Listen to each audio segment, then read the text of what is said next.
Good evening. I'd like to call to order the meeting for Bedford Township. It's June 16th, 2020. Please stand for the pledge. I pledge allegiance to the flag of the United States of America and to the republic for which it stands, one nation, under God, indivisible, with liberty and justice for all. Well, good evening, everybody. We're here for another Zoom meeting. Appreciate everybody's patience. It's not the way we want to do it, but it's the way we continue to do it until we can safely meet and move on normally. Mr. Goldsmith, would you please be so gracious to open us up in prayer? Paul. Father in heaven, thank you for this evening. Thank you for allowing us to gather here to do the business of Bedford Township tonight. Thank you for this great country and great township that we live in and the freedoms that you have provided for us and our forefathers have provided for us. I would just pray for wisdom for each and every one of the board members tonight as they go through this agenda to do the business of the township. All these things in Jesus' name, amen. Amen. Amen. The first order of business is the public hearing. A, approval of the 2020-2021 general fund budget. I look for a motion to open the public hearing. So moved. Second. Motion by Mr. Clemens, seconded by Mr. Steiner. Discussion? Seeing none, Ms. Hershberger, could you call the roll, please? Mr. Clemens? Aye. Mr. Steiner? Aye. Ms. Tinneberry? Aye. Ms. Jandisek? Aye. Mr. Montry? Aye. Hershberger votes aye. Mr. Pro? Aye, and the motion passed 7-0. At this time, we'll look for public comment.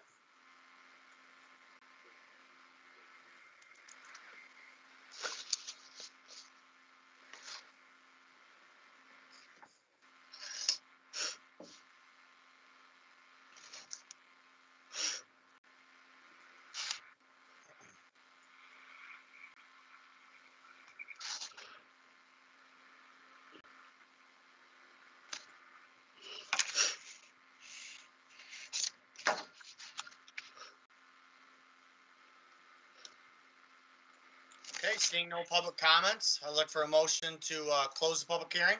So moved. Second. Okay, motion by Mr. Clemens, seconded by Ms. Tinneberry. Discussion? Okay, seeing none, Ms. Hershberger, could you please call the roll?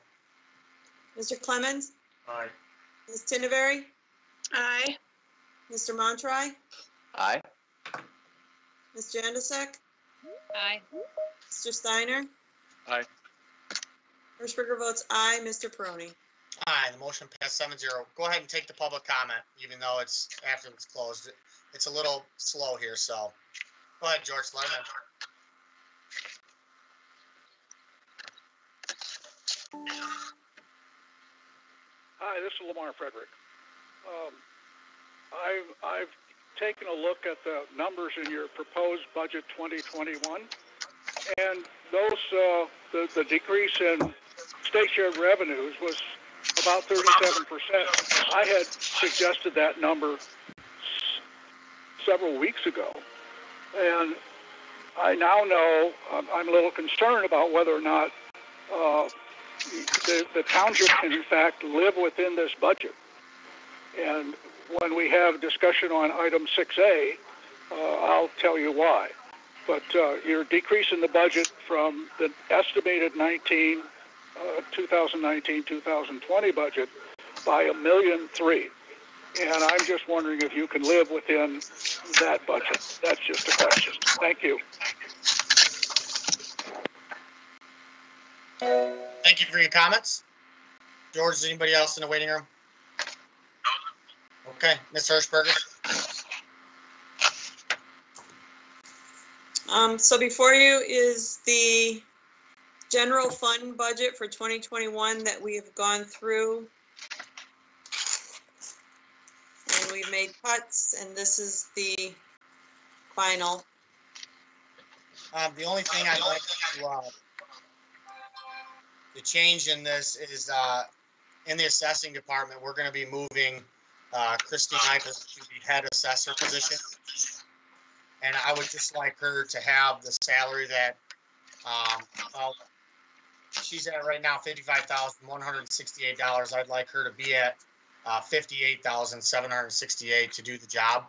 Alan is currently getting, before the 2% raise, roughly $57,000, and he gets a $3,500 stipend. So I think it's fair to do the job, especially with one less person in that office. So that would be the only change to the budget I would ask for.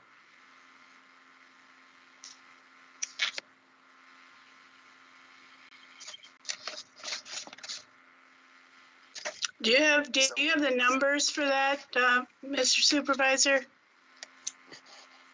It is just under 4,000, about 30. She's at 55,168. I would ask her to go to 58,768. So I can do the math really quick. So is that putting that on the assessor salary line? And then what is that putting the appraiser salaries at?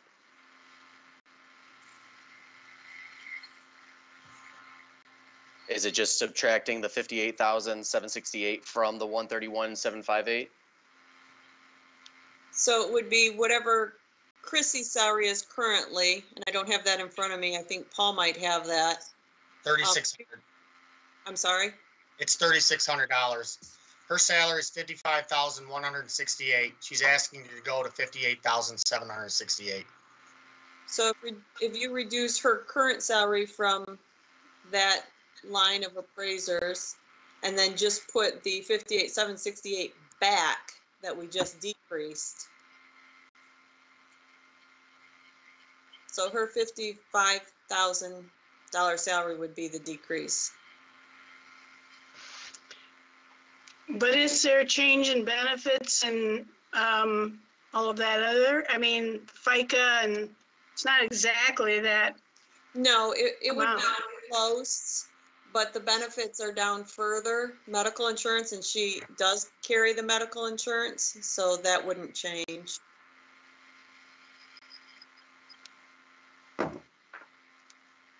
That would put the appraiser salaries at 72,990 for that line item.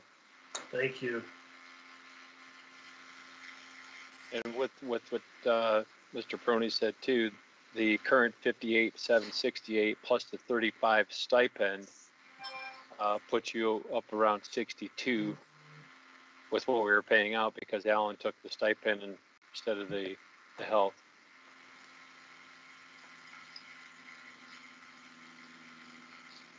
I don't know what other adjustments there were, and I don't know what the pleasure of this board is with moving forward with this public hearing and moving forward with like approving this budget today. I have a handful of adjustments that from my notes don't line up with what was in my packet, along with a handful from the other funds, and Ms. Tinberry's mentioned having emails coming in today. I don't know what the pleasure of the board is, if we want to move forward and try to make all of these adjustments and do all that right now, or Let's see if we can get through them. Go ahead. right, Go. so Let's go. page 16. I had in my notes that the legal fees needed to be put to 15,000.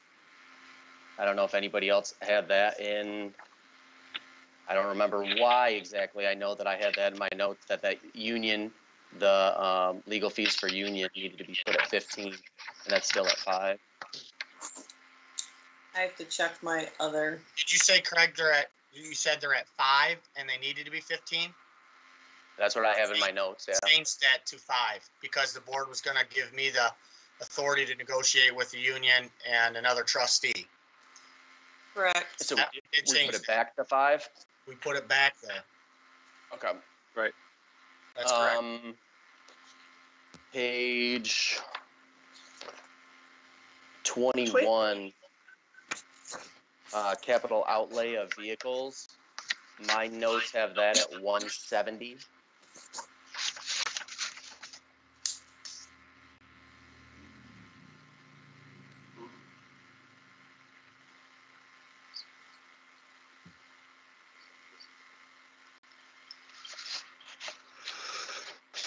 Can I Because say 120 something? is gonna roll. What was that? Because the 120 is not gonna come out of this fiscal budget, it's gonna roll into the next one. So that line item will be 170. Go ahead, Nancy. I'm not comfortable going through all of these and trying to figure out what we said and what we did. I'd like to see it in writing, the document in writing, instead of approving something with the changes, whatever that is. So then it's approved and, you know, the changes after it's all done, we may not agree on. I don't see anything wrong with we closed the public hearing, we've had the public hearing, we got comments from the public. I see nothing wrong with postponing the decision on the budget until we have the actual document in hand that has the changes in it, and then calling a special meeting to approve it before the June 30th. Nancy, if you'll make that a motion, I'll second it. That is a motion. Let's postpone the decision on the budget until a special meeting can be called prior to June 30th, so that we can have the actual documentation in front of us with the correct figures. Okay, we have a motion on the floor and a support by Mr. Steiner. Discussion. And that's correct because some of the information was just provided this afternoon. Right. Okay, Are but we do we want to go voting the over other- anybody's questions that they have now, so Trudy can go to work on those? Ms. Dinnerberry? Well, I don't know if Craig's finished. When Craig's finished, I have a couple questions. Go ahead, Mr. Montry. Okay. Page 23, top line of building inspector. I had in my notes that we took the finance director's salary, like took that line item out of there. We can't do that per the auditor.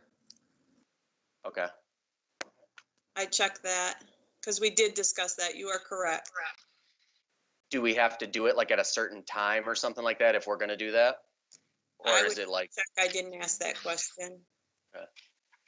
Just Okay. because of the fund it is and the changes we made to it, they said it has to be in there. So, but I can check on a timing. if there's if that like could ever something change. specifically like when we're supposed to do it? Okay. Correct. Page 33, I have community cleanup at a 0.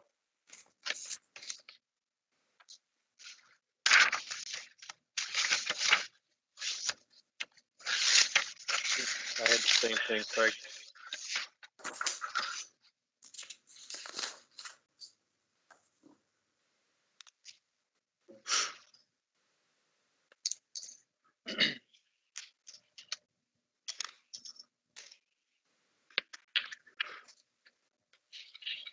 And then You had community cleanup as a 0. as 0. So we're gonna pull that program next I year. don't remember the conversation. I just like going through it. Like I have that zeroed out. I don't remember the like reasoning at the meeting or anything like that. That was just what was in my notes. 'Cause I don't had the see that. same. Did you? Do you remember Yeah. that conversation? I thought the discussion had to do with volunteerism, but I don't have my specific notes. I didn't bring those with me tonight.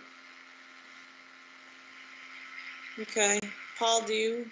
I don't recall removing all of the funds. I thought we were postponing it till next year, which would save us the $10,000 this year. Right, This this fiscal year. fiscal year, but not this one coming up. I don't recall zeroing it out. Does somebody have new information that the board's not privy to? Lamar Frederick says he knows numbers of 37% and state shared revenue reduction. Does anybody know? Does he have a crystal ball? I mean, that we don't know about? No, because I'm I'm not on hearing, this board policy, but Lamar seems to be pretty confident in 37%. I don't know, because that's not what we're hearing from the state right now. So, TC, did you have something to say? No, I've not heard anything new.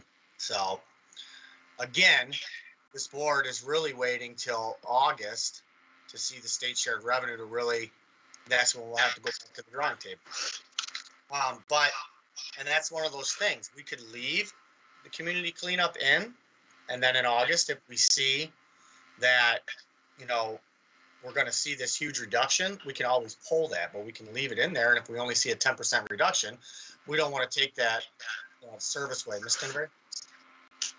We also can pull it, and if there's a greater income in state shared revenue than we thought, we can add it. It's you don't have to have it in your budget. You pull it out, you put it in your fund balance, fund balance, and then you add it.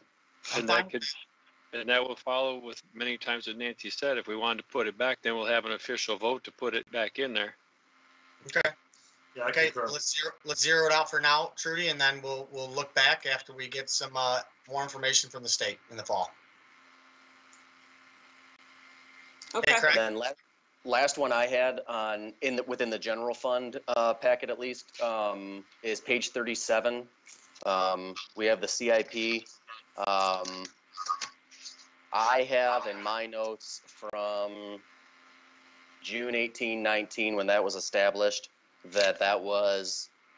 which is from last year, and I still don't understand the explanations of on this one, but I had that as when that was established pretty much this meeting last year, 35,000 for building and 25,000 for equipment.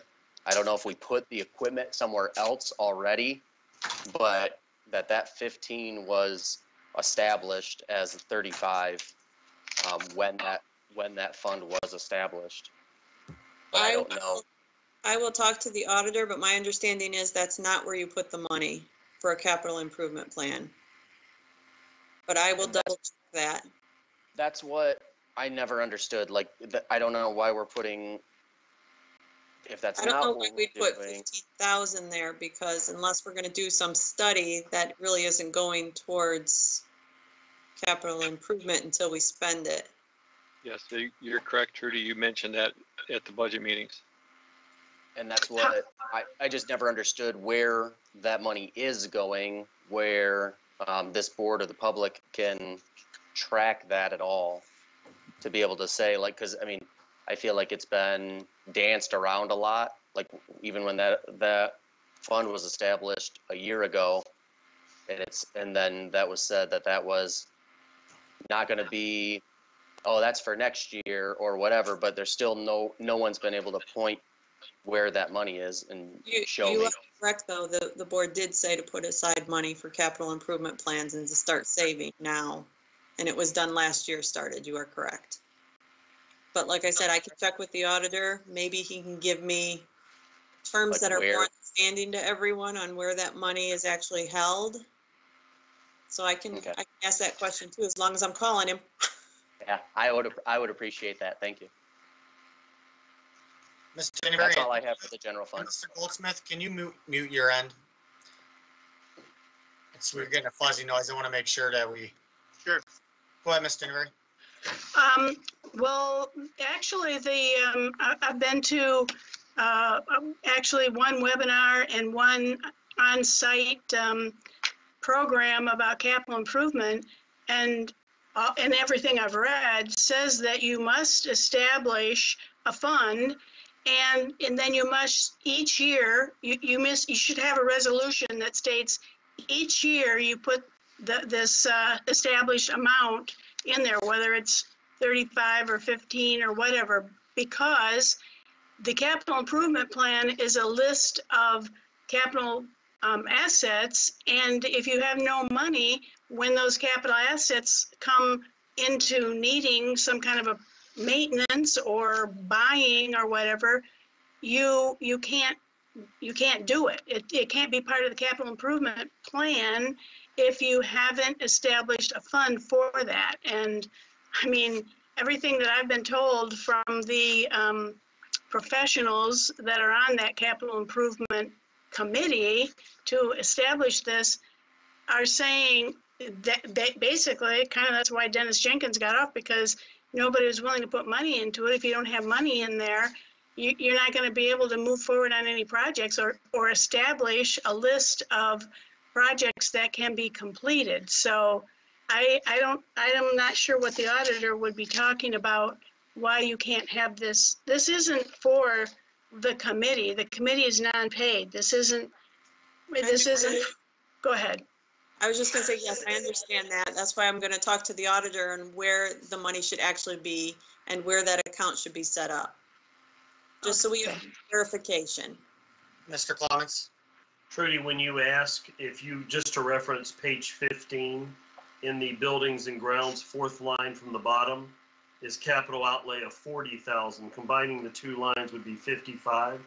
If you could please just get clarity as to placement and total amount, please. Okay. Craig, do you see that, page 13, or excuse me, 15? Mhm. And that's what I couldn't remember either, if that was a separate, that was something set aside for separate or not. No, I had it in my notes that we need clarity on capital improvement as well, so good call. Ms. Tinderberg? It's nothing, never mind. Okay. Oh, I do have some, if Craig is done, I have some questions. He's done? Okay. My questions have to do with the page 21, the police fund, general fund, comes out of the general fund. I don't see, I mean, we talked about having to replace 4 cars. I don't see how we could do that with 50,000 in there. And in addition, I don't see the amount set aside anywhere for the deferred.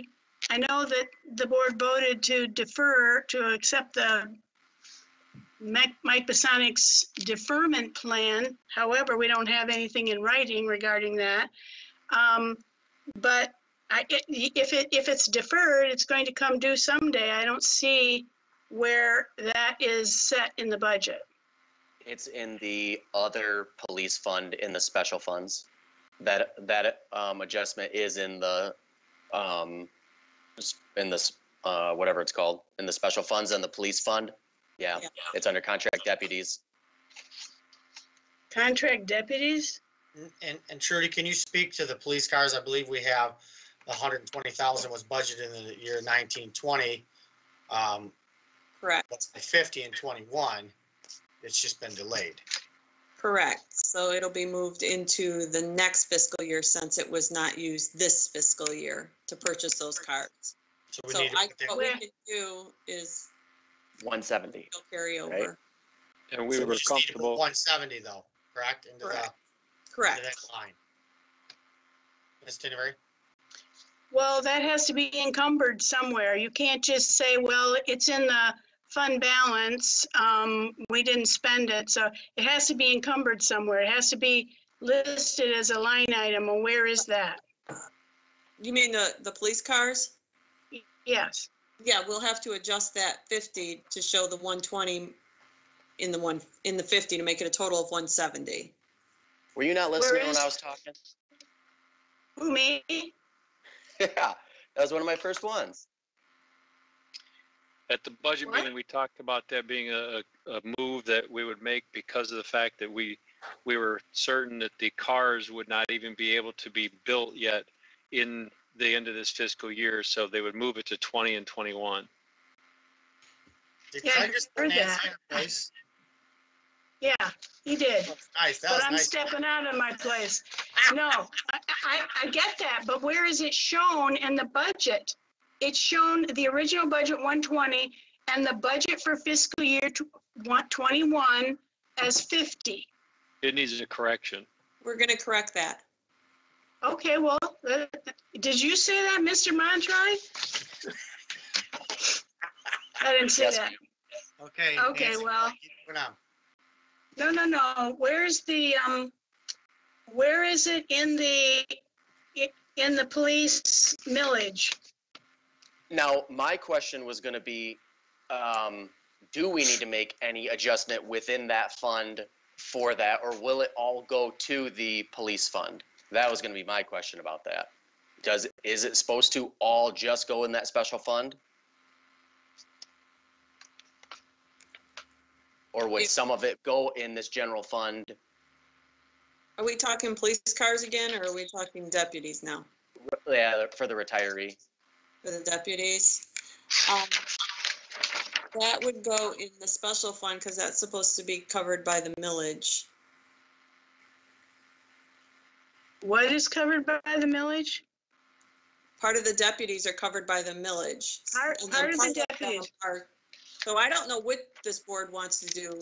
Those two, I mean, it could come out of either one, to be honest. Because we pay for some and the millage pays for some. 6 and 4, I believe that split is.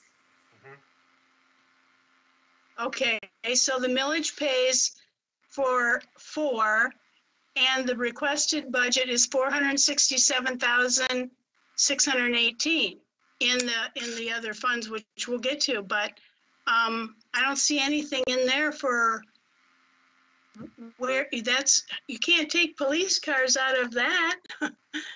No, the police cars are coming out of the capital outlay vehicles in the general fund. Correct. It'll be adjusted to 170. The 50 will be 170. Okay, exactly my point, where that, it doesn't show on the information I've been given.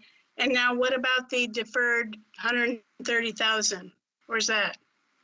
I don't think we've discussed that at all. Because that was something that was just talked about. I thought at the last meeting, I voted no on agreeing for the deferment from the county. Hello, am I? Yes. Okay, Craig, put me in my place. You did, but this board did not discuss where that deferment is gonna come from, that extra money. Is In there a a way, is there a way to just put a note of it that, hey, this money is going to be due? Or is there a way, Nancy, to handle that? Yes, you have to encumber the money. You have to encumber the money somewhere. You can't do what you do at your house and just write a note and say, we're gonna save up some money and do this. This is government funds. It's not our money, taxpayer money. You have to show it in your budget or in some encumbered place. Yeah, there's basically two options. It's either going to be a budget line item under policing, or it would be a liability shown against the township. And I'm not familiar enough with how historically accounting has done that for Bedford, but it has to be reflected in one of the two places. Well, you have in your rainy day fund, whatever you want to call it, in your fund balance, you have encumbered and unencumbered. Exactly. And if we're going to do it, we need to have it in encumbered funds in that, if that's the way you want to do it. I mean, I'm just saying we have to show it someplace. We just can't come up at the end of the day. And I will get that put in. Thank you. Now there's and I don't know if we want to jump ahead to that yet, but yeah, in that police fund, there's a $39,000 increase from, we had it at 385 and that's at 424 for the line item for contract deputies. I don't think that is covering it, and I don't know what that specifically is. But yeah, I didn't know, that was a question I had, is where we were gonna, if they had to be split between the two, or if it would go in one or the other. Mr. Clements? Well, I believe, and our conversation during the budget was that was our portion of the school resource officer that split 3 ways with the sheriff's office and the school board, which is why it's shown there. Someone please correct me if I'm wrong, but I believe that was the discussion. You're correct.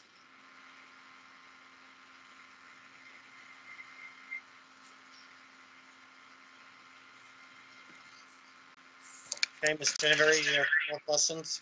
No, thank you. Okay. Ms. Hershberger, could you call the roll, please? Is that all the corrections? That's all are we calling it just on, part A, or Yes. is it both together? Okay, just part A? It's Thank you. gonna pick it up there. Go ahead, Hold on. Mr. The motion that I made to postpone and set up a special meeting, Correct. that's what Yes. we're calling, okay. Yes. Correct. All set? Please. Ms. Tinneberry? Aye. Mr. Steiner? Aye. Mr. Clemens? Aye. Mr. Montroy? Aye. Ms. Janusik? Aye. Hirschberger votes aye. Mr. Peroni? Aye, the motion passed 7-0. Item B, approval of the 2020-2021 special funds budget. I'd look for a motion to open the public hearing. So moved. Second. Okay, motion by Mr. Clemens, second by Mr. Steiner. Discussion? Seeing none, could you call the roll, please? Mr. Clemens? Aye. Mr. Steiner? Aye. Mr. Montroy? Aye. Ms. Janusik? Aye. Ms. Tinneberry? Aye. Hirschberger votes aye. Mr. Peroni? Aye, the motion passed 7-0. At this time, if anybody has any public comment, please feel free to do so. We're going to keep moving with the meeting. If a public comment comes in, we'll just go back to it. So go ahead and feel free to call in. Ms. Hirschberger, go ahead. You're just gonna keep it open? Or we could, what's the difference if we close it or keep it open? We're still, I'm just making sure. yeah, let's just leave it open for the moment, and then in a couple minutes, we'll close it. Okay. So before you use the special revenue funds for the budget for 2021. And are there changes here? Mr. Montroy? I had on page 9, I'm trying to see where I had that. I have capital outlay at 58,000. Again, kind of similar. I don't remember the conversation or anything, but I had my notes that 70,000 for capital outlay fencing was 58,000. If anybody else has.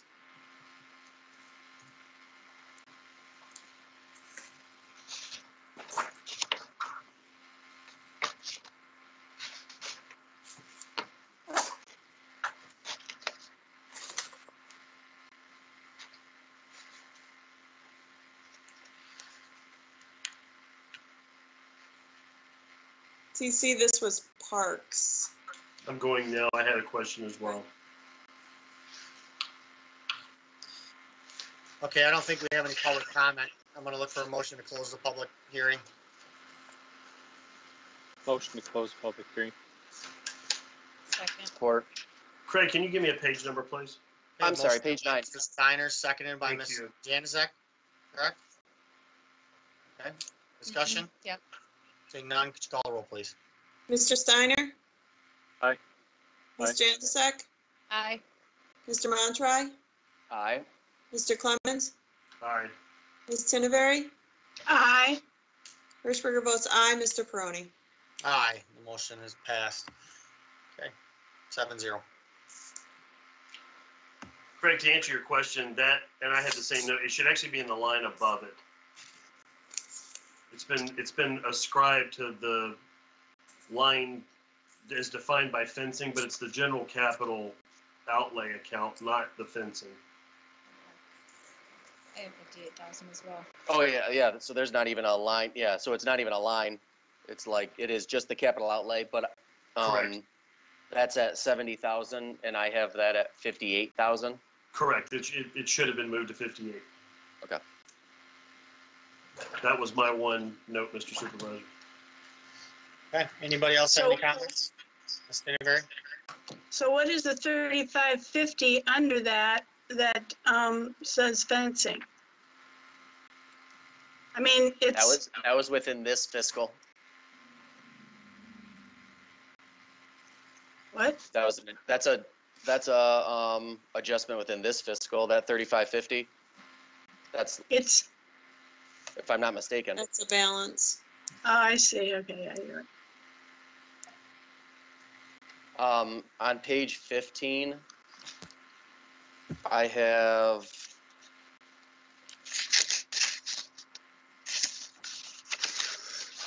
on contracted, so page 15 on contracted services, I have that at 75,000 with a fund balance appropriation of 70,000 like in the revenue, and then contracted services at 75,000. Again, I don't have like a note as to why that was going to be an increase, but in the water revenue fund, but I have that marked as we were putting contracted services at 75,000.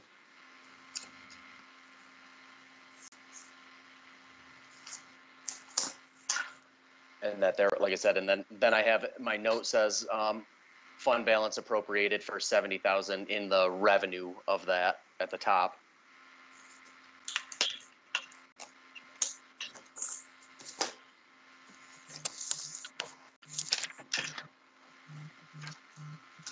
And that was one, if I'm not mistaken, in the email today, that was adjusted. I think that was about the only thing. I went to the very back of it, and I think that one was adjusted in there. I said I didn't really get a lot of time to look through all of that, but in that changes to other funds, I do believe that one actually was in there. Like I said, I don't remember why. I don't remember why we would have made, that's a pretty drastic adjustment, but I don't.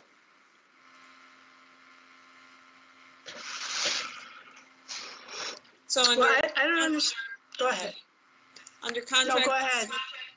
Under contracted services, water, it should be, from my notes, 75,000 instead of the 5,000. Is that what you're showing too? Yep. Okay, so I'll make that correction. Do you remember why? Actually, yeah, this is like, I don't know what this is.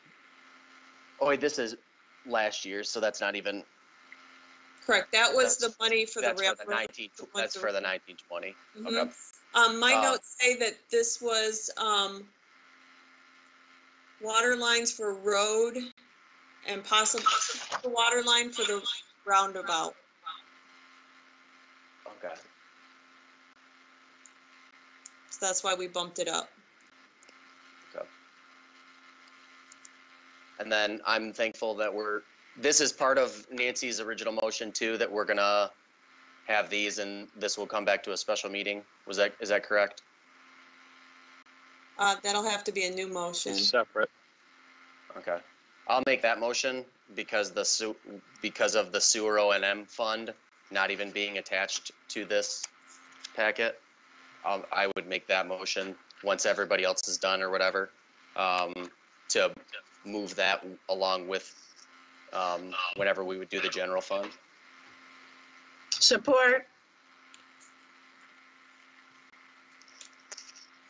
Motion by Mr. Montroy, supported by Ms. Tinneberry. Discussion? Seeing none, could you call the roll, please? Go ahead, Ms. Tinneberry.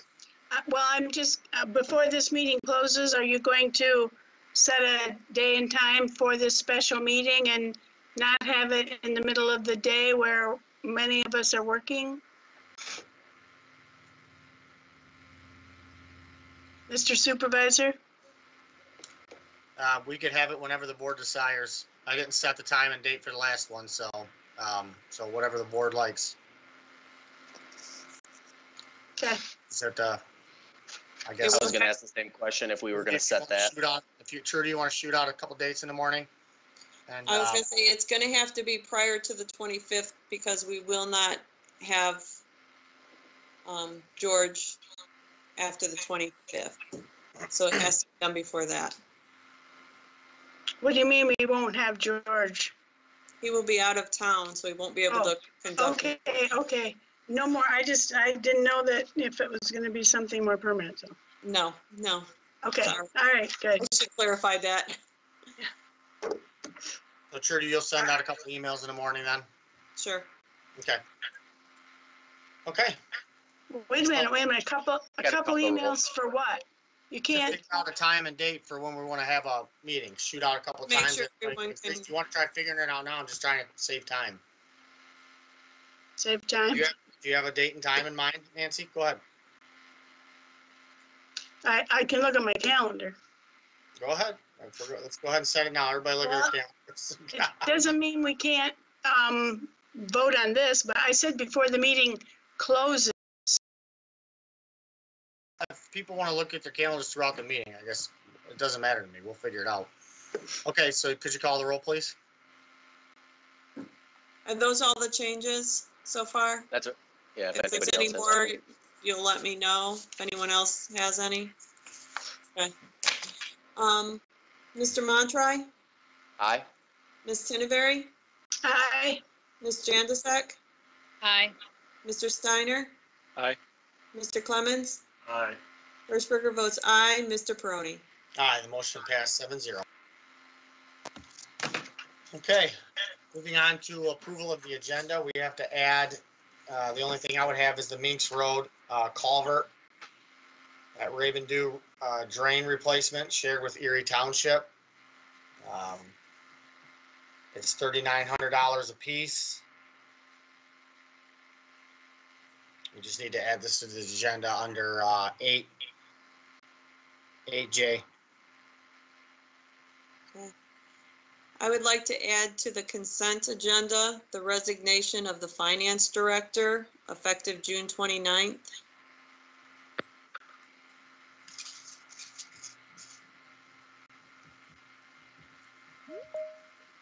I'll make a motion to approve the agenda as amended.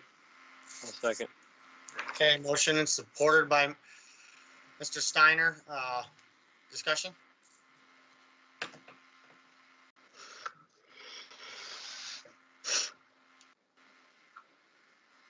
Yeah, we know, just put in the holding bank. I mean, we're almost to public comment.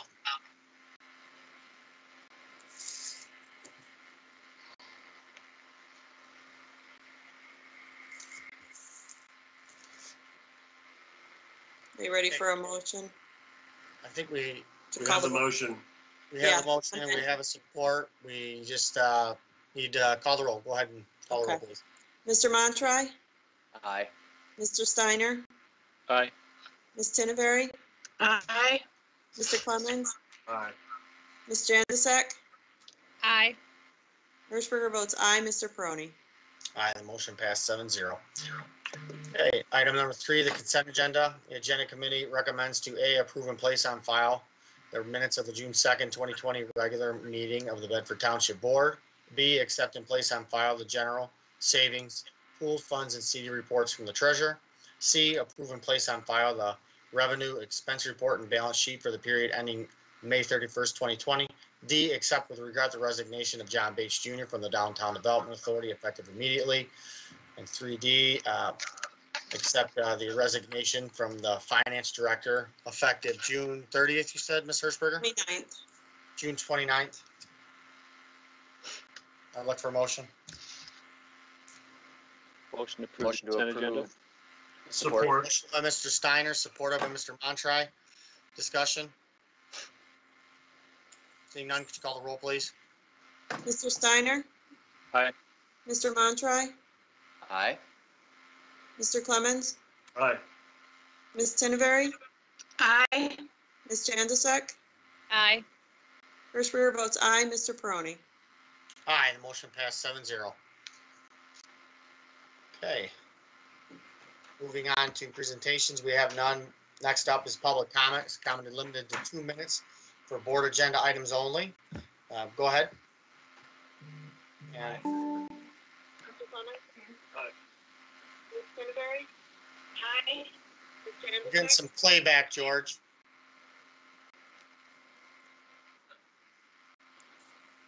Okay. Hello? Yep, go ahead with your comment. State your name and address, please. Oh, I'm sorry. I'm actually waiting. This is Chris Benson. I'm actually waiting for the Old Farm Estate Oh, down under new business. Yeah, so go ahead. We're gonna put you back in the holding tank, okay? Yep, no Or problem. you can hang up and call back. Okay.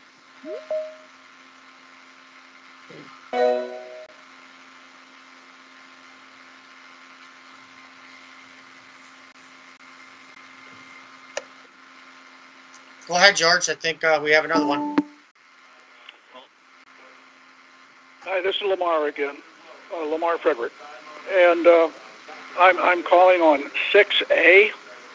I am just absolutely astounded that you're going to adjust the current 1920 budget by $1 million. The changes that you're suggesting in $1 million didn't just show up yesterday. These have been around for some time, and I'm surprised that the board didn't ask about adjusting the budget before now. $1 million is a big number, and that's why I asked you earlier whether or not the board can live within its means if with a new budget for 2021 of $4.35 million, when you're just going to adjust this budget to $6.63 million.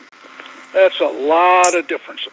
And I surely hope that somebody on this board is going to start watching the finances and who's spending what, so that you can make sure that we just don't overspend and end up with no money in the general fund balance. Thank you. Thank you for your comments. Keep in mind the whole board watches the finances of this budget, not just one person's. Go ahead and state your name and address. Hi, Gail Kane, 1056 West Temperance, and I'm speaking to issue 8H. I have some major concerns with layoffs, especially given that one of them we are letting loose a long-term, the head of the department, and replacing that person with someone within the department who has not yet performed in that position, and you're already passing out raises. We are hurting for money. Additionally, you tend to argue with the union, and yet you expect the union people to come to the beckoning of the supervisor's department anytime he's looking for favors. That is wrong. We have young kids working when we should have a union worker working. The other thing would be in the ordinance department. Again, we have a long-term person being let go with an individual who was a new hire being allowed to stay. Excuse me, but I don't understand that. And I'm concerned that we're deferring monies to pay the police till a later time. And we are also not canceling road projects. The Road Commission has taken the stand that they are going to save jobs versus doing the road projects because of their cutbacks. And I missed the sewer O&M fund. I'm trying to figure out here. We're paying big bucks for water, for the roundabout, to the church, and the sewer funds, and at the same time, I'm not getting a discount.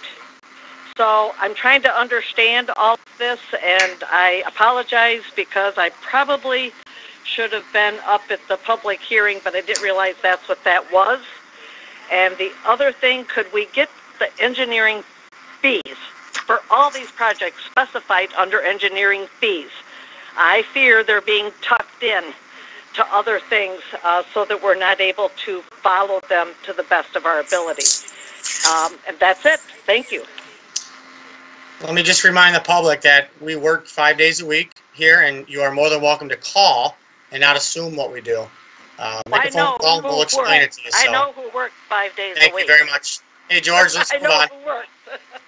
Yeah.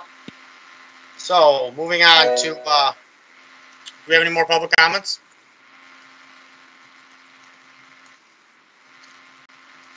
Okay. Moving on to 6A, resolution amending the 2019-2020 general fund budget. Okay.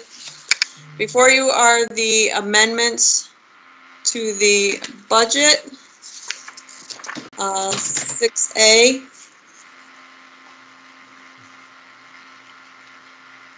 Is there any changes or modifications?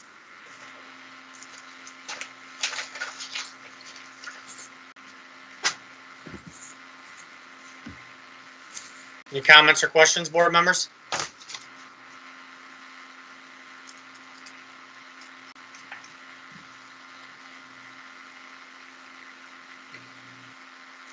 You got to unmute yourself, Nancy.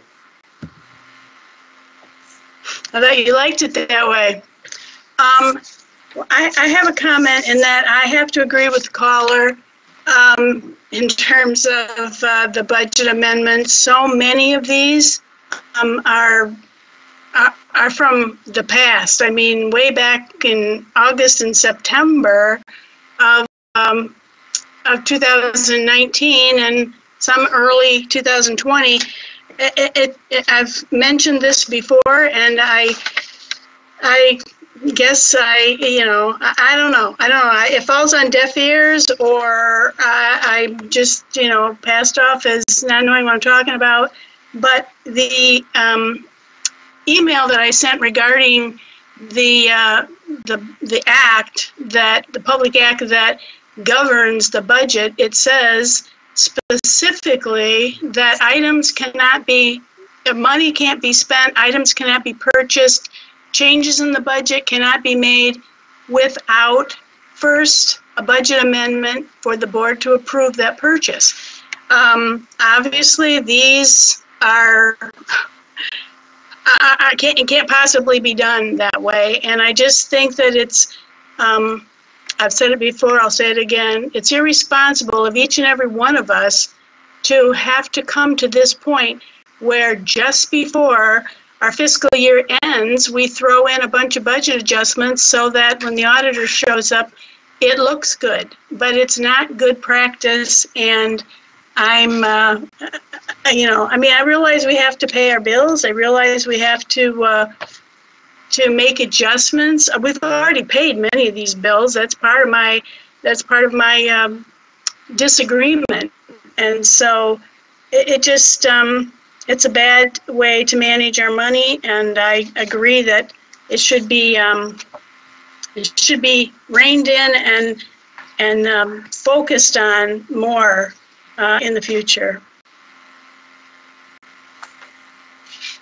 Mr. Hirschberger. I agree, and we did speak about that, and we are going to work harder on that happening. The finances are being put out to the department heads every week, and hopefully this will not happen in the future. Thank you. I appreciate that as a taxpayer and a board member. But also, whatever new finance director we get, there's got to be better protocols in place as well.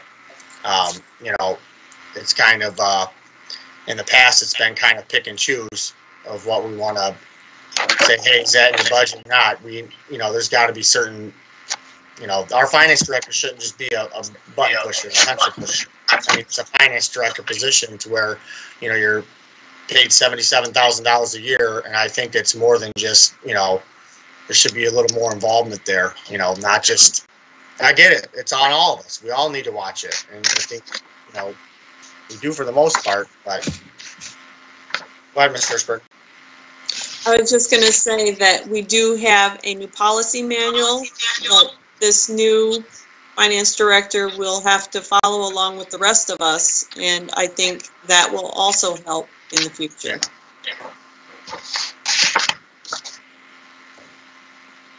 Okay, anybody else have any comments or questions or anything you'd like to add?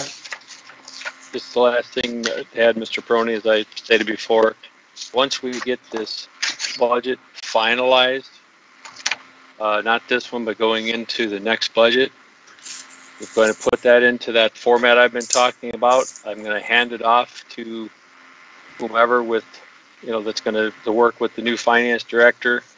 And we need to push for something like that to be used so we can all follow along very simply. And again, go to those, monthly meetings between the department heads to get everything in there that needs to be approved or adjusted and make sure they come forward immediately.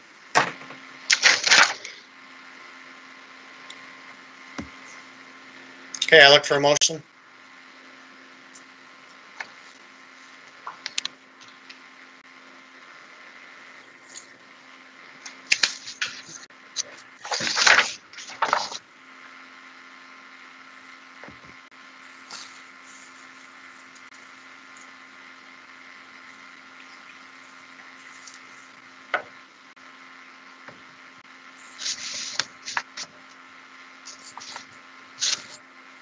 make a motion that we approve the resolution to approve the budget changes in the fiscal year 1920 as presented. Second. Okay, motion supported by Ms. Januzak, discussion. And that's all right, we've talked about purchase orders as well. You fill out a purchase order. If you want something, you hand it to the finance director, he checks your budget. If it's in there, you get it. If not, you got to take it before the board. It's a good, clean way to do it in the future. Ms. Tinevery? You're muted. I just want to, Go ahead. I'm not muted. I said Are you- Mr. Martry he was trying to talk. Oh, Go ahead, my go ahead. question is, are we confident that these adjustments are accurate? Yes.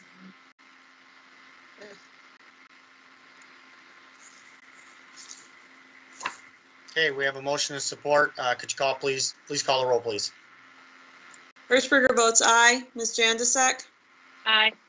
Mr. Montroy? Aye. Ms. Tinevery? Aye. Mr. Clemens?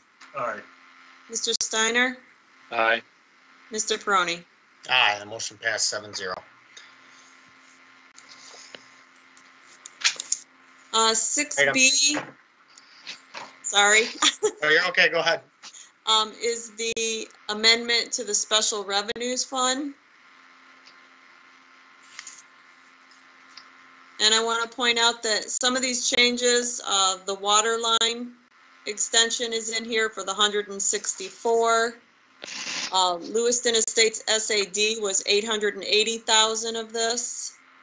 And then the DDA had 215,500, which were the signal modifications. So that's a big chunk of this special revenues fund changes.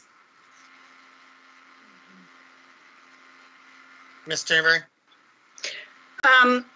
In reviewing this from the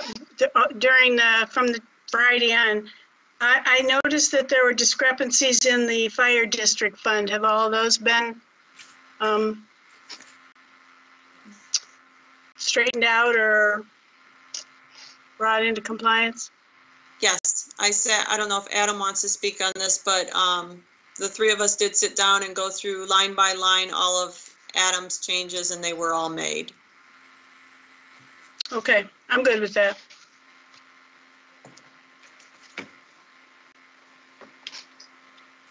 Any more comments, questions? Seeing none, I look for a motion. I'll make a motion that we approve the resolution amending the 1920 special revenue funds as presented. Second. Okay, motion supported by Ms. Januzak, discussion. Seeing none, could you call the roll, please? Hirschberger votes aye. Ms. Janusik? Aye. Ms. Tinevery? Aye. Mr. Steiner? Aye. Mr. Clemens? Aye. Mr. Montroy? Aye. Mr. Peroni? Aye, the motion passed 7-0. Item AA, vouchers for payment. Ms. Hirschberger? I'd like to make, well, before I do that, I want to say that, did everyone get the new voucher payment? Because there was an error found. 8A was sent out in new form, so when I'm reading these, you don't ask, well, that's not what I have in front of me. Okay. So the general fund in the amount of $65,632.80. Fire district, $40,647.77. Police fund, $665.67. Park fund, $4,685.86. Transit system fund, $32,387.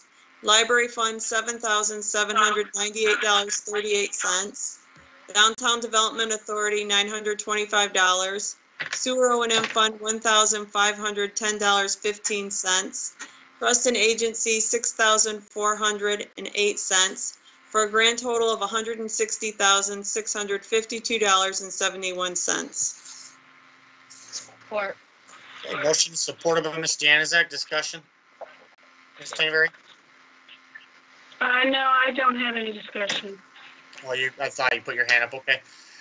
Could you call the roll, please? Hirschberger votes aye. Ms. Janusik? Aye. Mr. Steiner? Aye. Mr. Clemens? Aye. Mr. Montroy? Aye. Ms. Tinneberry? Aye. Mr. Peroni? Aye, the motion passed 7-0. Item 8B, appointment of 2 volunteer firefighters. Chief Massinga.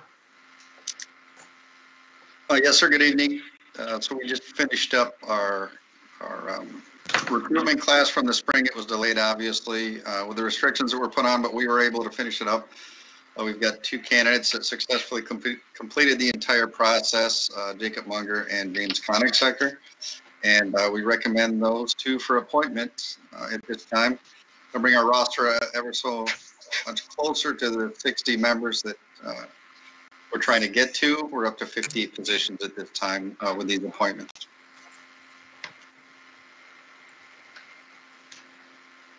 Mr. Supervisor, I'll make the motion to accept the appointment of firefighters for critical care paramedic Jacob Munger and EMT James Konigsecker as volunteer firefighters. Support. Okay, motion by Mr. Steiner, supported by Mr. Clemens. Discussion. This would like to say welcome aboard and congratulations, Chief. Sounds like you continue to get some good men in there. So, please call the roll, please. Mr. Steiner? Aye. Mr. Clemens? Aye. Mr. Montroy? Aye. Ms. Tinneberry? Aye. Ms. Janusik? Aye. Hirschberger votes aye. Mr. Peroni? Aye. Men and women, Chief. There we go. Okay, item 8C, approval to sell the 2006 Chevy McCoy Miller ambulance for $10,000. Chief Massinga. Yes, sir. So historically, we've used a brokerage company with the rescue one with the old brush truck. We had them come down and evaluate the 2006 McCoy Miller, and they decided to extend the offer that you've got attached here, the purchase offer for $10,000. If you'll recall, when we replaced and purchased the demo ambulance a number of months ago, we discussed how many ambulances we were going to carry, and at that time, Treasurer Francis asked if we intended to keep the 5 ambulances, and we said no, due to the condition, the age of the 2006, we thought it would be best to go ahead and put it on the market and sell it again. So this is through the same broker that we've used a number of times in the past. They came up with this offer. Hey, George, go ahead and put her in a bank. We're going to let her have a public comment before the item that she called about earlier. Okay, anybody have comments? What's that, George? He said she's on the phone. Okay, just hold on. We get done with this item. Okay. Comments or discussion for Chief? Just a quick question for Chief. So with this sale, and if it's approved, when will the actual sale take place, and do those monies go back into this fiscal or next fiscal year? I would have to reach out to them. I would assume that it would be completed still in this fiscal year. Okay. But I'd have to reach out for them. I believe that the offer was good for 45 days. But Right. Given the amount of time that we have before this closes out, I would guess it would wrap up in this fiscal year. Okay. If you could just please notify finance where it needs to go when it's coming in. Of course, well, they'll see the check, so. Sure. Okay, I'll look for a motion. I make a motion to approve the sale of the 2006 Chevy McCoy Miller ambulance in the amount of $10,000. The offer was from T-Line EV, and the offer was good for 45 days. And with this approval, the chief will be able to enter into that transaction agreement. Support. Okay, motion and supported by Mr. Clemens. Discussion? Seeing none, Ms. Hirschberger, could you please call the roll? Mr. Steiner? Aye. Mr. Clemens? Aye. Ms. Janusik? Aye. Ms. Tinneberry? Aye. Mr. Montroy? Aye. Hirschberger votes aye. Mr. Peroni? Aye, and the motion passed 7-0. Item 8D, approval for network security firewall for Station 1, Chief Massengill. Yeah, so we discussed this in the budget meeting on Friday. As we come closer to and are just about to wrap up Station 1, we do need to get a firewall and get some equipment in so we have interconnectivity between the stations and also have security protection in Station 1. Up to this point, there was no firewall, there was no network access that tied us into the other stations. So this is a quote directly from IT, right, who's our IT service for $780. Okay, comments, questions? No comments or questions, Mr. Supervisor. I make a motion that we approve the request to pay for the listed technology services from IT Right for a total of $780 for Fire Station 1. Okay, we have a motion by Mr. Clements, supported by Mr. Steiner. Discussion. Hearing none, could you call the roll, please, Ms. Hirschberger? Mr. Clements? Aye. Mr. Steiner? Aye. Ms. Tinneberry? Aye. Mr. Montroy? Aye. Ms. Jandisek? Aye. Hirschberger votes aye. Mr. Peroni? Aye, and the motion passed 7-0. Okay, item 8E, final PUD approval for Old Farm Estates, parcel 5802-032-055-65. I'm going to go ahead and let the caller give her public comment.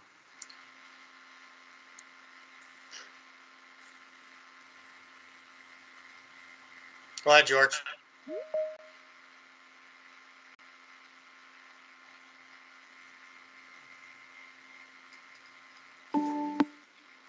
Hello, go ahead and state your name and address, please.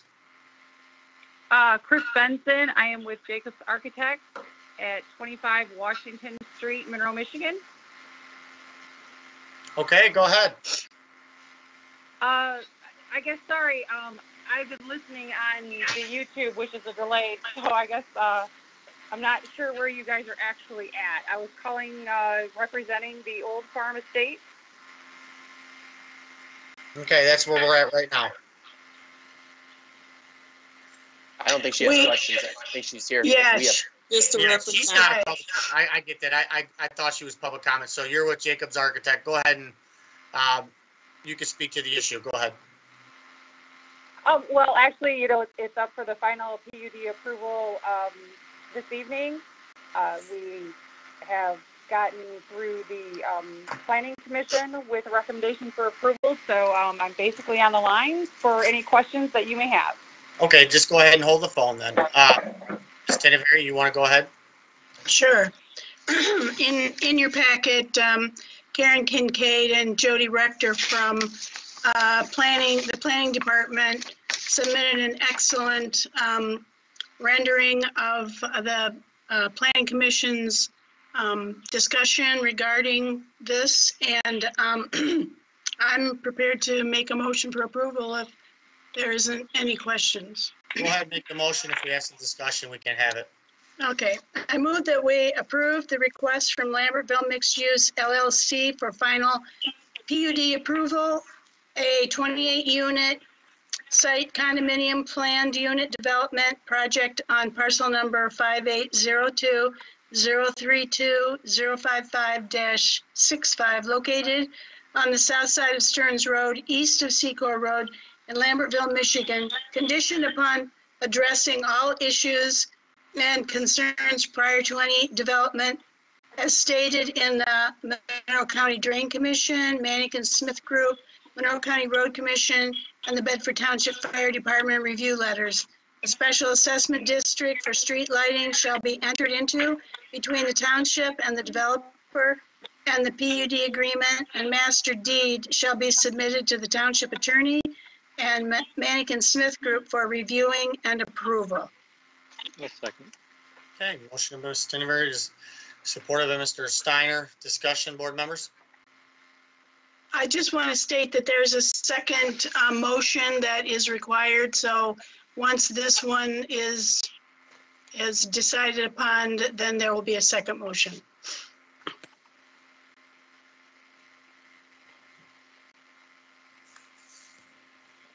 Okay, could you call the roll, please, Ms. Hirschberger? Ms. Tinneberry, Aye. Mr. Steiner, Aye. Ms. Janusik, Aye. Mr. Clemens, Aye. Mr. Montroy, Aye. Hirschberger votes aye, Mr. Peroni. Aye, the motion passed 7-0. Item 8F, rezoning of parcel 5802-032-055-65 from RT two-family residential to PUD planned unit development. Ms. Tinneberry? Okay, well, this is, goes along with the approval that we just made for a PUD, because it needs a rezoning as well. So my motion is that we approve the request from Lambertville Mixed Use LLC to rezone from RT two-family residential to PUD planned unit development for Old Farm Estates for a 28-unit structural site condominium planned unit development project on parcel number 5802-032-055-65 located on the south side of Stearns Road, east of Secor Road in Lambertville. And I just want to comment that I love the title that they're giving this, Old Farm Estates. I'll second the motion. Support. Okay, motion and support of Mr. Steiner, discussion. Okay, seeing none, could you call the roll, please? Ms. Tinneberry, Aye. Mr. Steiner.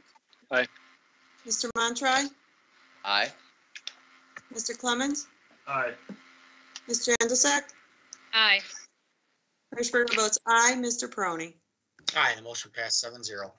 Item 8G, repeal all prior additions and amendments of ordinance 58 and replace it with amendment flood damage prevention ordinance 58A through 6. Do you want me to do that, or is, All right, go ahead. we should have said goodbye to Miss Benson and thank you. Hi, Ms. Benson. She's watching She's on gone. YouTube. She hear us. Wow, you got some big party to go to. You're really rushing through this.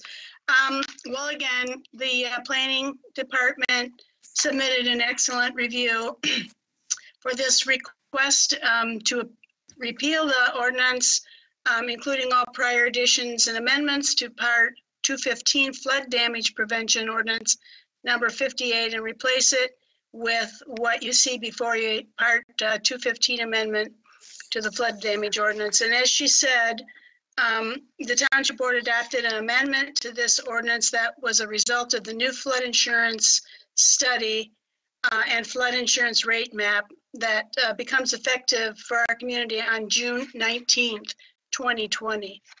So I mean, I can comment, but do you want Phil to comment since they did the ordinance, or you tell me?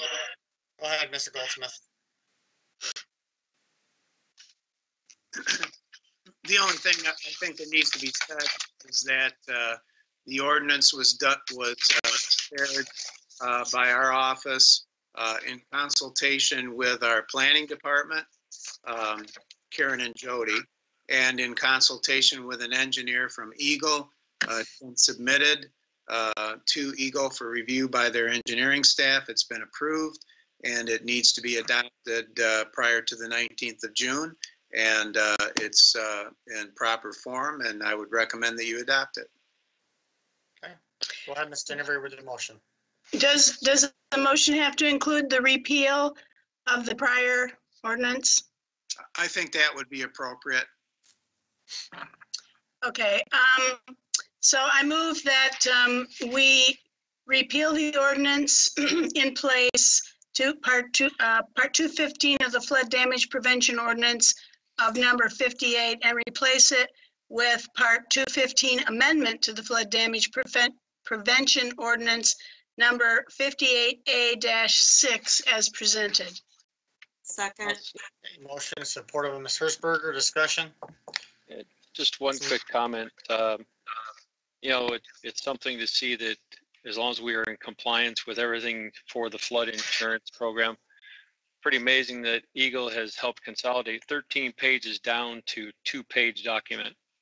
To me, when that happens, it certainly simplifies the process, especially when it comes to red tape and for people to try to figure out where they stand. So all the hard work I know that went into this by our planning department, I commend them as well. Okay, could you call the roll, please? Ms. Tinderberry? Aye. Hirschberger votes aye. Ms. Janusik? Aye. Mr. Clemens? Aye, sorry. That's okay. Mr. Steiner? Aye. Mr. Montry? Aye. Mr. Peroni? Aye, the motion passed 7-0. Item 8H, layoff of 4 township employees. I just want to say that this board worked very hard over the past couple months on this budget. We've had to make some extremely tough decisions in laying off people. Nobody on this board wants to lay off anybody. But it had to be done. The board is not at a 40% reduction right now, even with these 4 layoffs. We're probably at more like a 25% reduction, 25%. In the fall, if it does get to that and we do have a 40% reduction, we go back to the table. And that's when you're going to see services. As of right now, this board has done all this cutting at roughly $750,000 without cutting services, other than what we just talked about earlier with potentially doing away with the cleanup for next year. We still have all of our services in place that we've created over the years. So once fall comes and we actually see the reduction, that's when we have to make even harder decisions. So I commend the board for the work we've done. This is extremely tough for all of us because we don't want to see employees go, but I believe with what we've done, we can still serve the community as we always have. So anybody have any comments or questions you'd like to add? Ms. Tinderberry?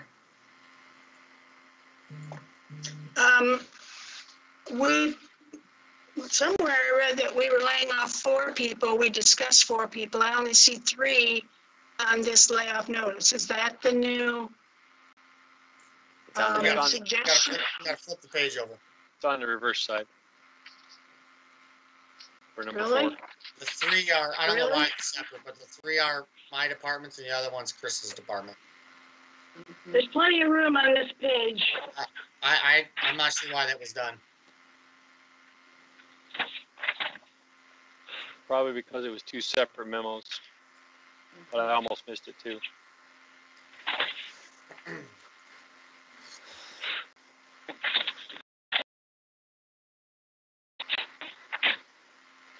So then my question is, why is the layoff in the Treasurer's Department May 28th and in the Supervisor's Department June 30th? No, it's a discuss Oh, May I'm 28th. sorry. Excuse me, okay. The lighting in here is really bad. Turn your lights on, Nancy. Turn your lights on. I can't. I don't have the key, and I'm not privy to that information. Oh, here we go.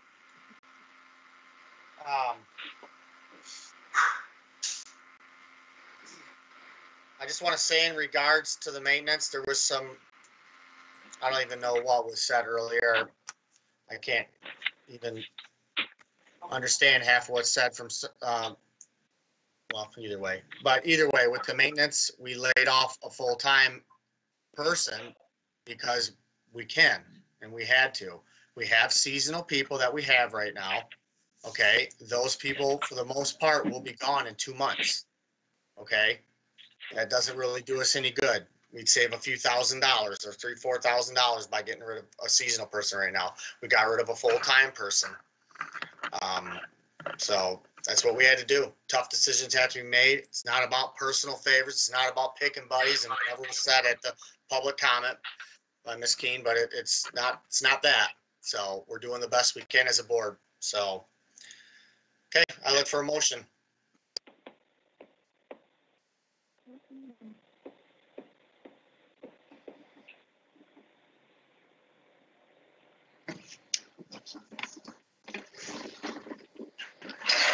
I mean, I guess nobody wants to be the one that makes this motion or but I guess I'll make the motion to approve the 4 layoffs as presented.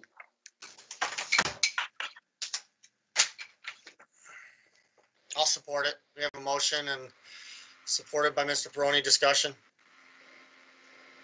Seeing none, could you call the roll, please? You're muted, Ms. Hirschberger. Mr. Montry, Aye. Mr. Peroni, Aye. Ms. Tinneberry, Aye. Mr. Steiner, Aye. Mr. Clemens, Aye. Ms. Janusik, Aye. Hirschberger votes aye. Okay, the motion passed 7-0. Item 8I, discussion of the reopening of the Township Hall.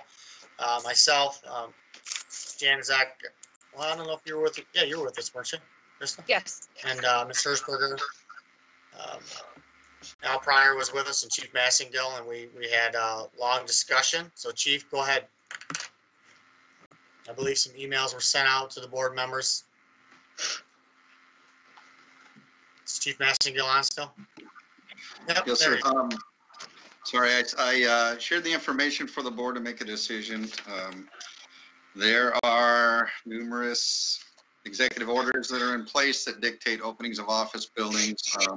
Some with regard to whether or not government buildings can be open or government business can be conducted. So I tried to briefly, or as briefly as I could, give the board a general idea of some of the requirements that would be in place when we're ready to reopen, and then probably a very, very rough first draft and some of the things we're going to have to do and address in order to accomplish this and meet the executive orders that are still in place and have not been rescinded as of yet.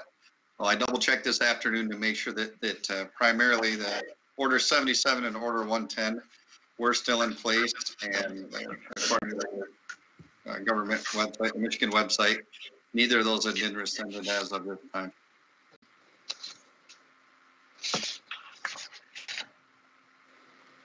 Mr. Supervisor? Go ahead, Mr. Steiner. With that said, I had taken Chief's initial email and put some notes with it for discussion purposes. I figured I didn't hear any from anybody, assuming we would just talk about these items tonight.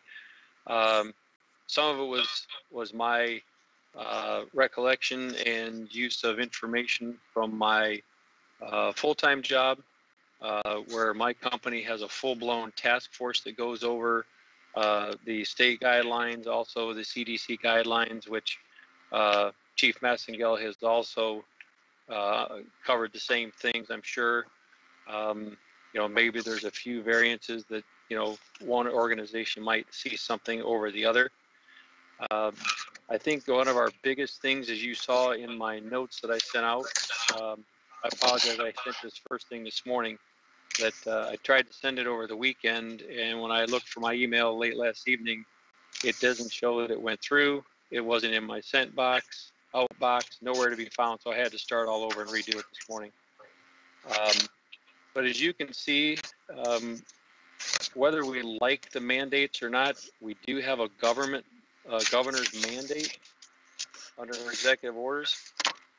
And I put a lot of questions in there because I think there's some things that are unknowns that we just can't answer right this second. I don't believe that we are covered 100% on all of these items. So I guess some of the big things, I know a meeting or two ago, we talked to Mr. Hirschberger and asked, can we even get all the cleaning supplies and disinfectants that are necessary? It also states masks would be provided for anybody incoming. Do we have a capacity for masks? And we would definitely have to have a minimum of a small inventory because we wouldn't want to have Township Hall open and close on a day-to-day basis. If you run out today, so you have to close tomorrow because you can't let anybody in, et cetera, and we can't go back and forth. So there's a lot of guidelines, unfortunately, that have been mandated. but unfortunately, I don't see any way around following these guidelines until those orders, the numbers that Chief Messingale just mentioned, the 110 and 97, that until some of that is rescinded or repealed, we're going to have to stick with this. Now, we will not have except for the special meeting, we don't have another planned regular board meeting until July. So hopefully we'll have everything ready to go by July, but we just don't know. The governor could make another extension of something. So we need to be ready if we want to open in July. We've got to be ready with all of these, I's dotted, T's crossed, no loopholes and no open items for us to be able to do that. Now, granted, I cannot do anything, during the week, but I'll be certainly willing to help anybody that wants to do some of these things. I mentioned before, putting tapes on the floor for standing locations, making signs. I'm sure willing to come over to Township Hall on a Saturday and help whomever is going to be fully in charge. That's the other thing we have to establish: who is going to be fully in charge of some of these functions at all times throughout the order that's in place. So I'll leave it to. I think that'll be the tough part right there, Mr. Steiner. You go in places right now, nobody's following these or of what's going on. I mean, well, that's one of the comments. Store, they have tape on the floor. People aren't following it. People aren't wearing masks. Who's going to be enforcing this? To say, hey, you've got to wear a mask. Hey, you got to get on that 6 foot line. Well, it's not just that. It's making somebody put a mask on at the door. It's taking their temperatures at the door. It's asking them, certain questions at the door. We'd have to have employees sitting at the door. I mean, there's so much relying on that, and it's something we'd have to decide. Either that, or you have to wait till the governor's order is rescinded, which I certainly don't want to have to wait forever. Well, the good thing is. One of the good things is when they built this building and put us in debt for 20 years, at least they put a drive-through in. And at least everything that we need to get done with this, with the township functions, are still getting done, mainly through the drive-through. Right. Business is getting done. Employees are coming into work. Phone calls are getting answered. I mean, the only thing that I know that's not getting done is mosquito dunks. Which it's past that point now of probably killing larvae. I would assume we're in, getting towards midsummer, but so I don't know, up to the board. So, any thoughts or comments?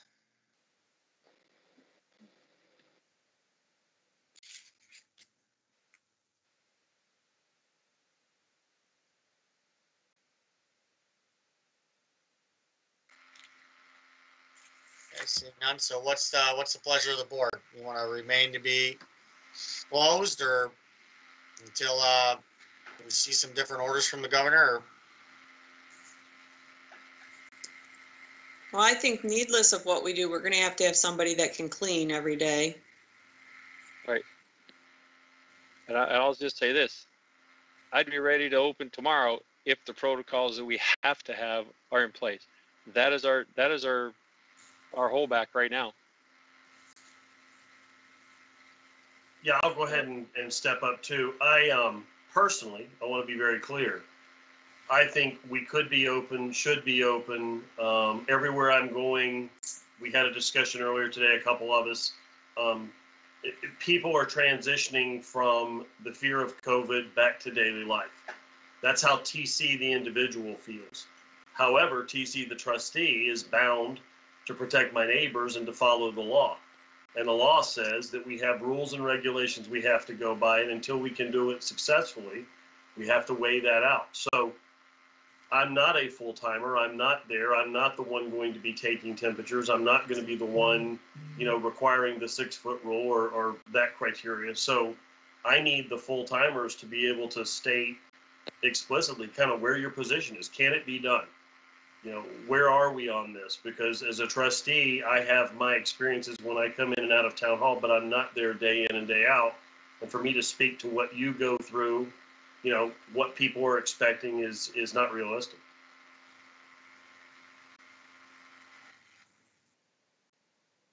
Well, I think that when we do open, I think that we're going to have some residents who want everything and some residents that are fine. Right. I mean, we're going to have to deal with both sides. We can't just say, open up, everybody's good with it, because that's not true. And we have 32,000 residents. We have to think of, how do they feel? And it's going to be tough. And if we follow the law, then we need a protocol in place. And we all have to follow that. It can't be pick and choose what we do. Once we set something, it has to be followed. Absolutely. If it's in the protocols that, the ones the chief outlined that, basically come from the governor, you can't pick and choose any of those. It's all of them. And I go along with TC. Like I said, personally, I wish we could do everything tomorrow. But as a trustee standpoint, we have a legal obligation to the township as well.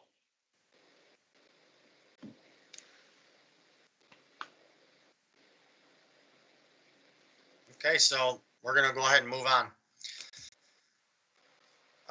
To item 8J, the Minks Road culvert. Everybody has this in front of them. This is a partnership with Erie Township. The total cost is $7,800. This culvert was collapsed. They closed the road down.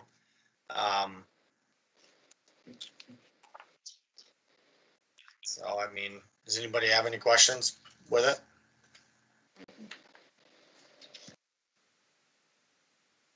How long has that road been closed, Paul, now? It's been a couple weeks. Yeah. And so there is a 425 agreement that the Drain Commissioner's office is preparing. So. Seeing no questions, I look for a motion.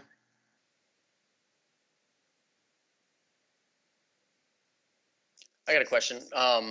In the memo, it said something about the Drain Commission being tight on funds or something along those lines. But I didn't know if that was said in the sense that it would be under normal circumstances. Is this still our responsibility? Well, it's the road commission is tight on funds. What I said. You said the Drain Commission. Oh, my bad.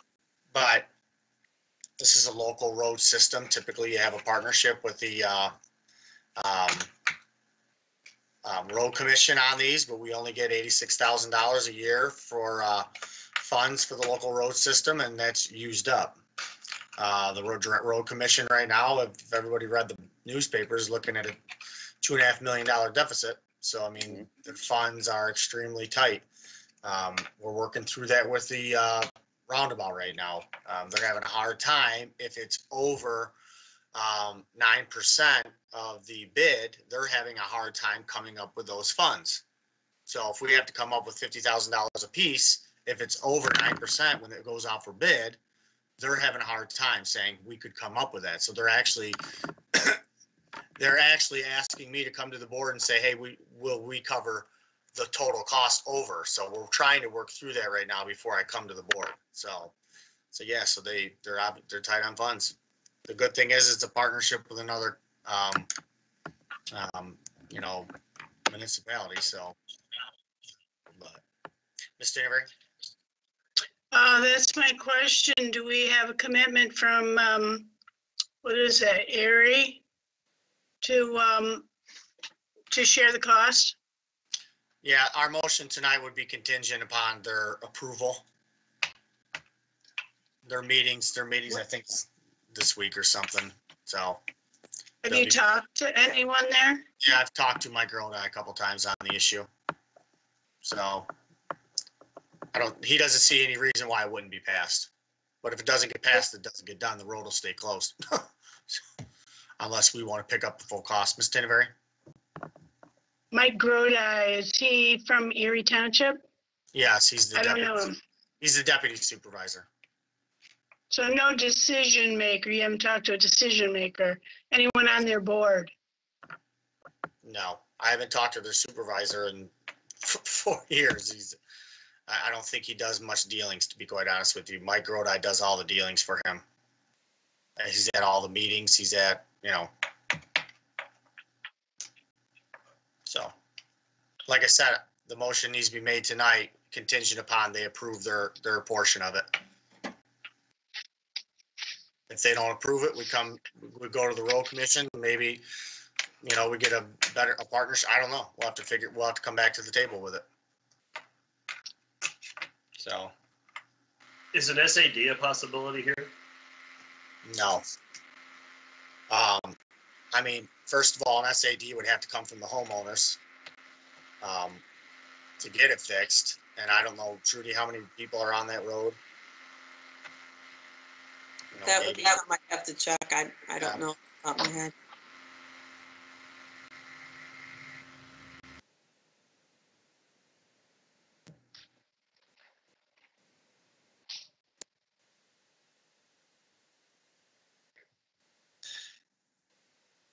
I'll make the motion that we partner with Erie Township on the Minks Road culvert replacement, contingent upon the approval of Erie's portion of the job being shared with us in the amount of $3,900 apiece. I'll second that. Motion supported by Ms. Tinberry. Discussion. You did say contingent, correct? Contingent. Okay, yes, I thought you did. Just call the roll, please. Mr. Peroni, Aye. Ms. Tinneberry, Aye. Mr. Clemens, Aye. Mr. Montry, Aye. Mr. Steiner, Aye. Ms. Jandersek, Aye. Hirschberger votes aye. Okay, the motion passed 7-0. Comments of the public. Comments limited to 5 minutes for each individual. We've got items left, Mr. Peroni. What do we got? Item K. Resignation. We did that consent agenda. That was done in the consent agenda? Yes. Oh, okay, so I heard you say put it in K. I'm sorry. I thought it was 3E for that, but okay. Well, with public comments, George, and